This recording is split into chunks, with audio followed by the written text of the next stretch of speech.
Hunger. Hunger क्या होता है? यानी भूखमरी टाइप का होगा। It is another aspect which indicate food insecurity.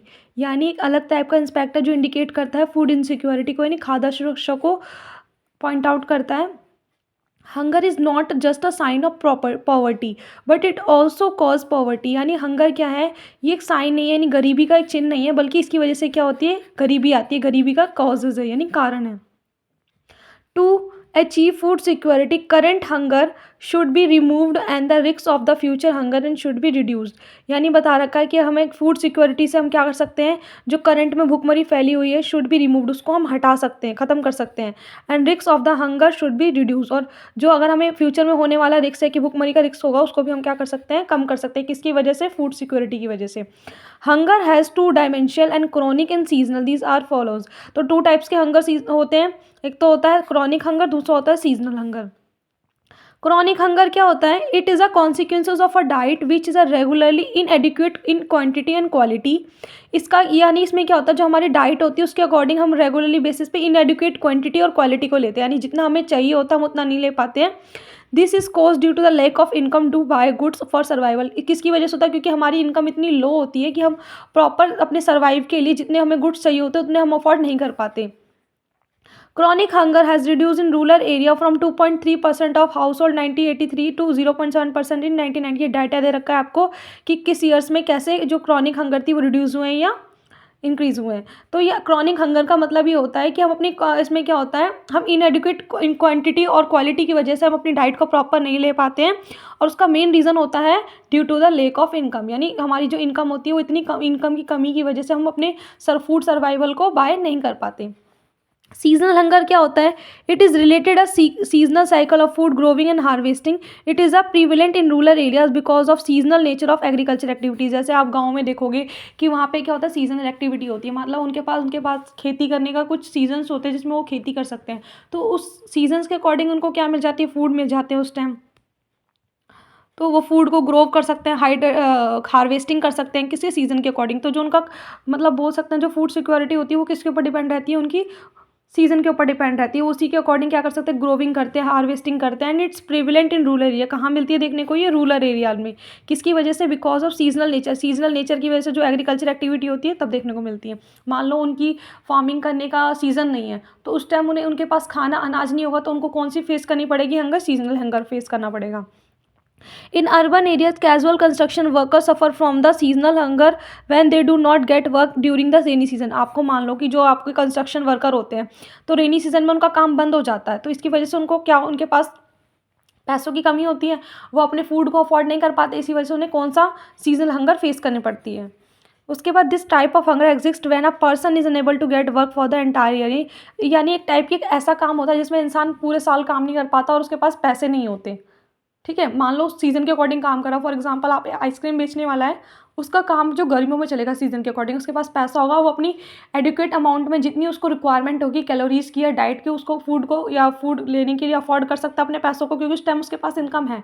But अगर सर्दियों के मौसम में देखा जाए तो आइसक्रीम वाले की सेलिंग नहीं हो पाती, तो उसके पास क्या होती है? लेक ऑफ इनकम होती है, पैसों की कमी होती है, तो इसलिए अपने लाइवलीहुड को या अपने लाइफ स्टाइल के लिए जो उसको खाना पीना चाहिए होता है, अपनी डाइट के लिए जो फूड चाहिए होता है, उसके लिए वो सिक्योर नहीं हो पाता, तब उसको सीजनल हंगर देखने को फेस करना, यानी मतलब एक सबसे मौसमी भुखमरी देखने को मिलती है, फेस करनी पड़ती है। अब measure the self sufficiency in food grains. अब हम क्या करेंगे, कुछ मेज़र्स हैं सेल्फ सफिशिएंसी इन फूड ग्रेन्स के बारे में पढ़ेंगे। तो इसमें आपका मोस्टली ये बता रखा है कि हम किस तरह से फूड ग्रेन्स कर सकते हैं, अनाज को इकट्ठा कर सकते हैं, अपने मतलब खाद्य सुरक्षा के लिए, मतलब एक तरह से बोलते हैं ना कि हम बढ़ोतरी कर सकते हैं अनाज गेहूँ में। तो पहले आपको पता है कि 1960 में ग्रीन रेवोल्यूशन आई थी, जिसका मेन मकसद क्या था? मेन मोटिव था कि इंक्रीजिंग फूड प्रोडक्शन को क्या करना, इंक्रीज़ करना, सभी लोगों के लिए फूड सिक्योरिटी बनाए रखना। व्हीट रेवोल्यूशन आई थी, इसका पर्पज़ भी यही था। तो इसमें आपका डाटा और इसी चीज़ के बारे में इन्फॉर्मेशन दे रखी है। और हम नेक्स्ट टॉपिक पढ़ेंगे फूड सिक्योरिटी इन इंडिया, कि इंडिया के अंदर जो फूड सिक्योरिटी वो कैसे की जाती है। तो the green revolution started in early 17 age helped avoiding the famine and even during the adverse weather condition India has become self sufficient during the last 30 year in food grain due to the variety of crop। अच्छा, आपको पता है जब हमारे India के अंदर green revolution हुई थी, तो उससे क्या हुआ था, जो कल्टीवेशन की टेक्निक्स हैं, मेथड हैं, उनमें उनको थोड़ा सा इम्प्रूव किया गया था, जिसकी वजह से क्रॉप प्रोडक्शन में भी इंक्रीजमेंट हुई थी। जो प्रोडक्शन था वो भी काफ़ी ज़्यादा मात्रा में क्वांटिटी में हुआ था। तो जो फूड ग्रेन अवेलेबिलिटी है ना, even in adverse condition has been ensured by the government through the food security system. हमारा कौन 3 टाइप्स का होता है।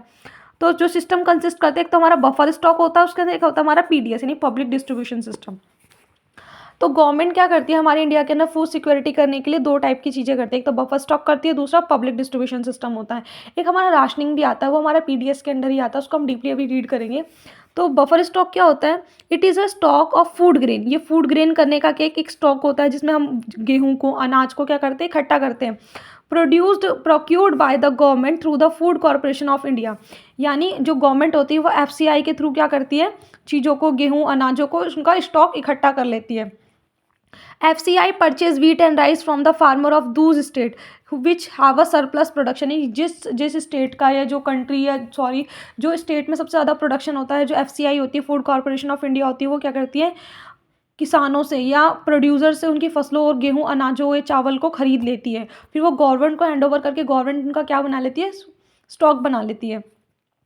The farmer are paid a minimum support price for their crops. और किसानों को उनकी फसलों के बदले क्या मिलता है, MSP से मिनिमम सपोर्ट प्राइस, जिसे न्यूनतम समर्थक मूल्य बोलते हैं। जो MSP होता है, जो मिनिमम सपोर्ट प्राइस होता है, which announce before the sowing season to give an incentive to farmer to grow more crops. यानी जो MSP होता है वो अनाउंस कर दिया जाता है कब, जब बीज बोने से, यानी फसल के बीज बोए जाते हैं ना, उसके मौसम से पहले ही बोल दिया जाता है कि तुम्हारी जो फसल अगर हम खरीदेंगे या क्रॉप जो परचेज करेंगे, उसके बदले में तुम्हें इतना इंसेंटिव या इतना प्राइस प्रोवाइड करेंगे। इसकी वजह से जो किसान होते हैं वो मोटिवेट, उनको ये लगता है कि उनको उनकी जो फसल का जो रिस्क होता है थोड़ा कम हो जाता है, क्योंकि उनको गवर्नमेंट से सपोर्ट मिल जाता है और वो आगे जो मतलब क्रॉप ग्रो करने के लिए थोड़ा मोटिवेट होते हैं। The purchase food grains are stored in the granaries as a buffer stock. और जो परचेज फूड ग्रेन्स होते हैं उनको स्टोर किया जाता है कहाँ पे, ग्रेनरीज में, जिसे क्या बोला जाता है, बफर स्टॉक। यानी गवर्नमेंट क्या करती है, यानी जो FCI होती है वो किसानों से उनकी फसलों को मिनिमम सपोर्ट प्राइस पर खरीदती है, यानी गवर्नमेंट ही सपोर्ट करती है, गवर्नमेंट इकट्ठा कर लेती है अनाज गेहूं को एक स्टॉक के अंदर, ग्रेनरीज के अंदर, उसको क्या बोला जाता है, buffer stock. This stock is maintain to distribute और food grains in deficit area among the poorest strata of the society at a price lower than the market price known as the issue price. यानी इस stock का use government क्या करती है, इस अनाज का जो मतलब गवर्नमेंट जो यूज़ करती है वो डेफिसिट एरिया में, उन एरियाओं में जहाँ पे लोगों को थोड़ा सा खाने की प्रॉब्लम है, खाना पहुँच नहीं पाता है, बहुत गरीब है, अफोर्ड नहीं कर पा रहे, तो उन जगहों पे गवर्नमेंट खाने को या खाने के अनाज गेहूँ को डिस्ट्रीब्यूट करती है और उस प्राइस पे डिस्ट्रीब्यूट करती है। मार्केट प्राइस से जो प्राइस होता है बहुत लो होता है, ताकि उसको ईजिली सभी लोग अफोर्ड करते रहें। तो उस प्राइस को क्या बोला जाता है, जिस पर गवर्नमेंट दूसरे लोगों को या डेफिशिट एरिया में लोगों को खाना प्रोवाइड करती है, अनाज वगैरह देती है, डिस्ट्रीब्यूट करती है, उसको बोला जाता है इशू प्राइस। क्या बोला जाता है, इशू प्राइस बोलते हैं। नेक्स्ट है हमारा public distribution. Public distribution system क्या होता है, PDS। Food procured by the FCI is distributed by the government among the poorest sections of the society। जो मतलब फूड कॉरपोरेशन प्रोक्यूर्ड, यानी जो खाने को बफर स्टॉक जो बनाए जाते हैं FCI के थ्रू, और वो गवर्नमेंट के थ्रू क्या किए जाते हैं, डिस्ट्रीब्यूट किए जाते हैं पुअर सेक्शंस में, सोसाइटी के जो समाज के अंदर गरीब लोग हैं उनके अंदर वितरित किया जाता है सरकार के द्वारा। तो this system of food distribution is called a public distribution system. तो इस टाइप का जो फूड डिस्ट्रीब्यूशन सिस्टम होता है उसको हम क्या बोलते हैं, पब्लिक डिस्ट्रीब्यूशन सिस्टम बोलते हैं। The PDS operates through the rationing. जो PDS होता है वो ऑपरेट करता चलाता है राशनिंग, एक मतलब राशनिंग होता है। तो rationing system was introduce in India 1940। यानी राशन जो सिस्टम था, जो आपको पता आजकल जो राशन मिलते हैं BPL APL कार्ड वालों को, जो पॉवर्टी लाइन से होते हैं, जो गरीब इंसान होते हैं, सरकार उनको क्या प्रोवाइड करती है, राशन प्रोवाइड करती है। तो ये वर्ड उसी चीज़ को डिफाइन कर रहा है, राशनिंग सिस्टम को। इंट्रोड्यूस हुआ था इंडिया के अंदर 1940s में हुआ था, आफ्टर द बंगाल फेमिनाइन। किसके बाद, जब बंगाल के अंदर फेमिनाइन हुई थी। वह reviewed by the 1960 period to green revolution when the country was facing acute food shortage.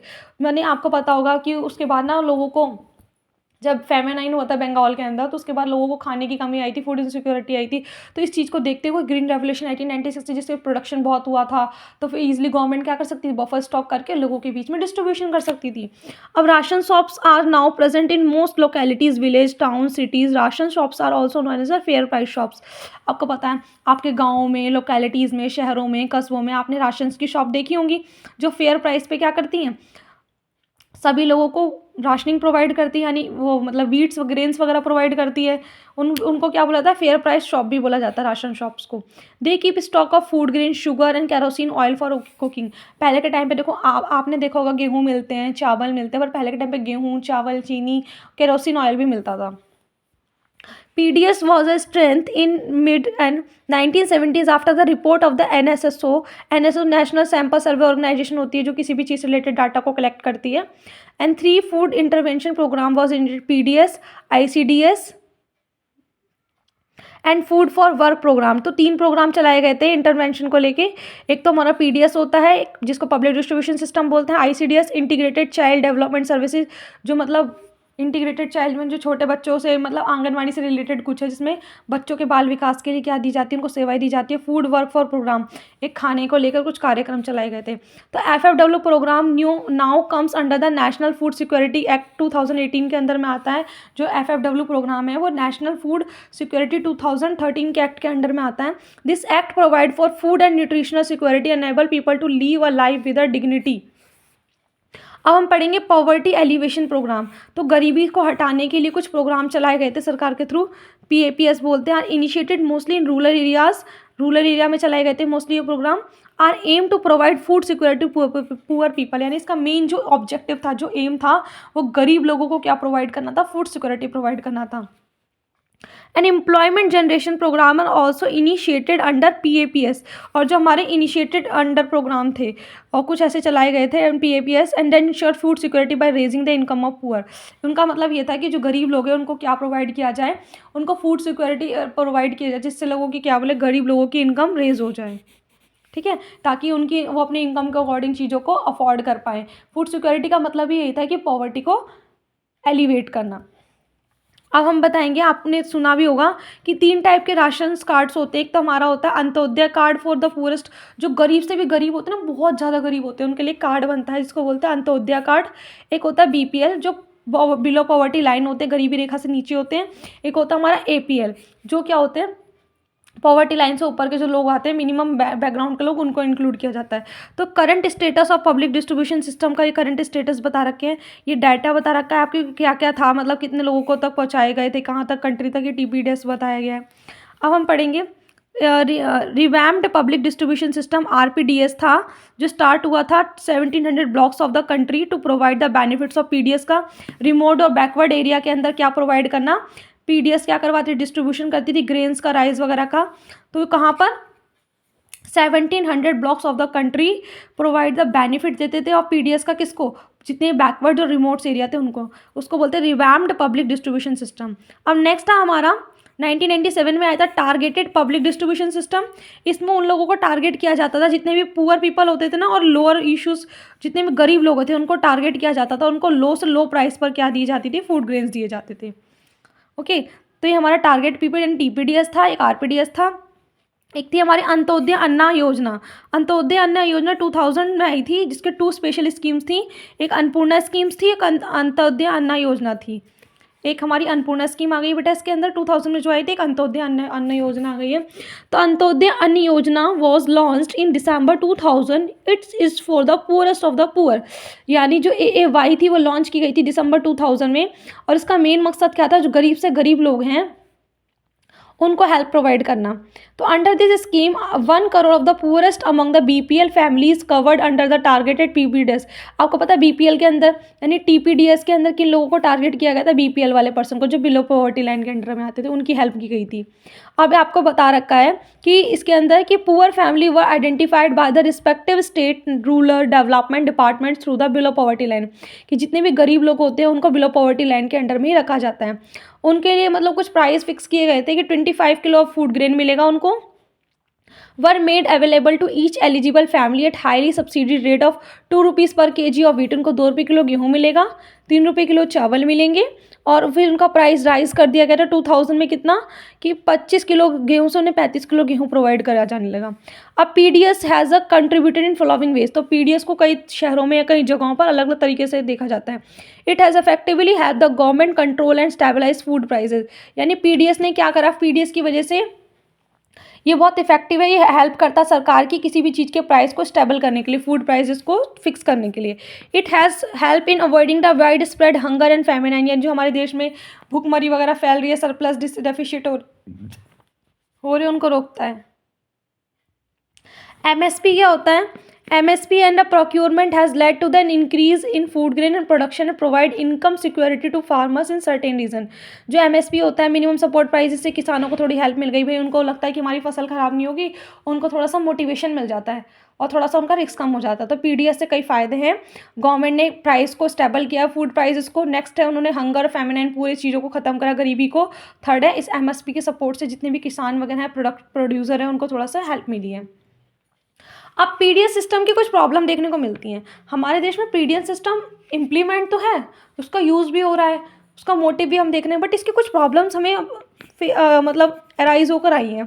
तो in spite of over thinking granaries and accumulation of the food grains in FCI, poor people face hunger and food grains either decay and eaten away by rats and this add to be wastage and deteriorations in grain quality. आपने बताया कि हम PDS में buffer stock बनाते हैं, food corporation क्या करती है, मतलब क्रॉप्स वगैरह को परचेस करके, और गवर्नमेंट उसका बफर स्टॉक बनाती है। तो इससे क्या हुआ? पुअर पीपल फेस हंगर, तब भी लोग गरीबी का सामना कर रहे हैं। और आपने देखा होगा, जब उनके स्टॉक्स बनाए जा रहे हैं तो वहाँ पर क्या हो जाता है, वो तो अनाज गेहूँ उनके स्टॉक्स में, या तो अनाज गेहूँ किसी चीज़ की वजह से सड़ जाते हैं, उनमें कीड़े लग जाते हैं, उनको चूहे वगैरह खा जाते हैं, उनकी क्वालिटी ख़राब हो जाती है, वेस्ट चले जाते हैं। दूसरा है हमारा, the shortage of massive food stock is responsible for high carrying cost and maintain cost and with the introduction of TPA, targeted public distribution system के अंदर उनको थोड़ा सा महंगा पहुंचता है। भाई क्यों?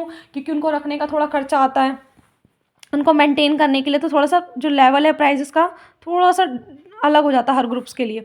Food prices in ration shops और APL groups is quite closer to the market price.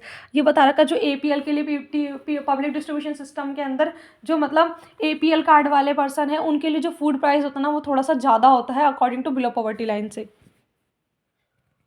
और PDS has become ineffective in many regions of the country because they running the ration shops. आपने देखा पीडीएस सिस्टम थोड़ा सा ineffective है कई जगह पर, क्योंकि आपने देखा होगा जो डीलर्स होते हैं, जो राशन के डीलर होते हैं, वो थोड़ा सा क्या करते हैं, चीट करते हैं लोगों को, और मेल प्रैक्टिस की वजह से। तो इसमें कौन कौन सी? Diverting the grain to open market to get better margin. वो क्या करते हैं, आपने देखा होगा जो राशन वाले होते हैं, वो राशन को क्या कर देते हैं, ज़्यादा लाभ कमाने के लिए, ज़्यादा प्रॉफिट अर्न करने के लिए दूसरे एरियाओं में या मार्केट में मतलब लोगों से अच्छे प्राइस पे ब्लैक कर देते हैं, उन्हें बेच देते हैं। इरेगुलर ओपनिंग ऑफ शॉप, वो देखा कभी आपने जाते होंगे, ज़्यादातर मोस्टली शॉप आपको बंद मिलती है, वो शॉप्स को रेगुलर बेसिस पे ओपन नहीं करते। थर्ड है आपका regular opening of the shop, irregular opening of the shops and selling poor quality grains at ration shop. जो मतलब ओनली जो पुअर क्वालिटी के गेहूँ अनाज वगैरह, तो उन्हीं को राशन शॉप में भेजते हैं। अगर उनको लगता है कि थोड़ा अच्छी क्वालिटी का आ गया, तो वो क्या करते हैं, मार्केट प्राइस और मार्केट के अंदर बेच देते हैं अपना प्रॉफिट अर्न करने के लिए। तो ये कुछ प्रॉब्लम्स हैं जो पीडीएस सिस्टम के अंदर राइज होती हैं। ओके, अब हमारा नेक्स्ट टॉपिक है role of cooperatives in food security, कि कॉपरेटिव्स का फूड सिक्योरिटी के अंदर क्या रोल है। The role played by the cooperatives in food security of India is important specially in southern and western part of the country. तो यानी cooperative जो होती है वो क्या करती है, फूड सिक्योरिटी में अपनी इंपॉर्टेंट रोल प्ले करती है, जैसे साउथर्न और वेस्टर्न पार्ट ऑफ कंट्री के। The cooperative society set up shops to sell low price good. जो कोऑपरेटिव सोसाइटी होती है वो क्या होती हैं, ऐसी दुकानों को सेटअप करती हैं जो क्या करती है, अपनी चीज़ों को गरीब लोगों को कम प्राइस पे बेचती है। फॉर एग्जांपल, जैसे आपने देखा होगा कि कुछ ऐसी दुकानें वगैरह चला रही है जिनके प्राइस, तमिलनाडु के अंदर एक दुकानें हैं जो कोऑपरेटिव सोसाइटी चला रही हो, तो उन दुकानों के अंदर आप कोई भी चीज़ लेने जाओगे ना, तो बहुत बहुत कम प्राइस में मिलती है ताकि सभी लोग अफोर्ड कर पाए।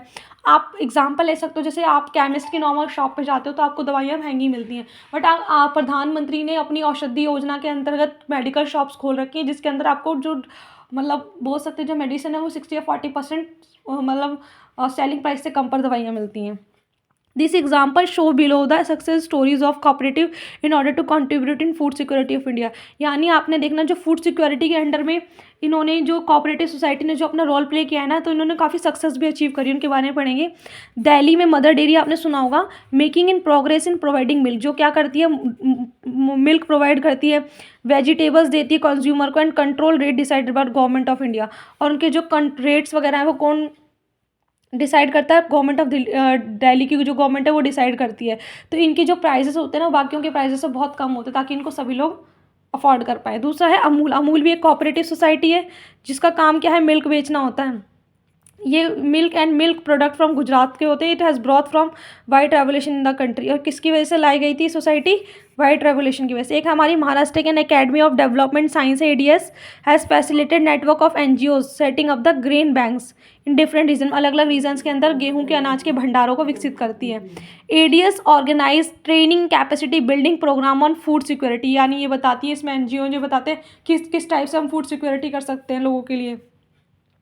ADS grain bank program is knowledge successful initiative food security in intervention यानी ये इंटरवेंशन की वजह से क्या करती है, फूड सिक्योरिटी करने के लिए मदद करती है। तो कुछ कोऑपरेटिव सोसाइटी आपने मदर डेयरी, अमूल, ये सब कोऑपरेटिव हैं जो क्या करती है, एक मतलब अपना एक अपनी बोल सकते हैं अपने वो बनाती हैं, ग्रुप बनाती हैं। जितने भी मान लो अगर किसान ये मदर डेयरी में क्या करा था, जितने भी दूध बेचने वाले थे उन्होंने अपने एक अलग ग्रुप बना लिया था और अपने प्राइस फिक्स कर लिए थे ताकि उनको भी ज़्यादा लॉस ना हो और लोग भी क्या कर सके, अफोर्ड कर सके। तो ये मतलब इनके प्राइस बाकियों के प्राइस से इतने कम होते हैं ना ताकि इनको सभी लोग अफोर्ड कर सके। और इनके प्राइस गवर्नमेंट ऑफ दिल्ली यानी स्टेट गवर्नमेंट के द्वारा भी फिक्स किए जाते हैं। इट्स क्लियर, आपका चैप्टर यहीं फिनिश होता है।